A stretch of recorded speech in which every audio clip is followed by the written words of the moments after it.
এই নে খাবারগুলো, এখানে বসে বসে খা। পেটে এত খিদে নিয়ে কাজগুলো করলি সারাদিন, এখানে বসে বসে খা, লাগলে পরে আমি আরো দেব। না বাবু, বাড়িতে মা আছে, খুব অসুস্থ। সরকারি হাসপাতালে মাকে ডাক্তার দেখিয়েছি, ফ্রিতে ওষুধ পাওয়া গেছে, কিন্তু ডাক্তারবাবু খালি পেটে ওষুধ খেতে মানা করেছে। মারে, তুই এই খাবারগুলো এখানে বসে বসে খা, নে খা।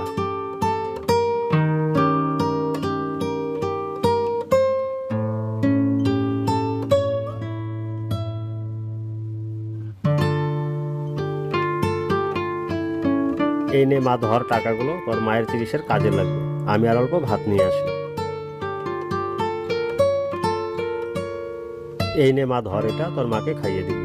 বাবু, আপনাকে ধন্যবাদ দিয়ে আমি ছোট করব না, আপনি সত্যিই আমার কাছে ভগবান। আপনারাও কাউকে সাহায্য করে দেখুন, আপনাদের মনটা অনেক হালকা লাগবে।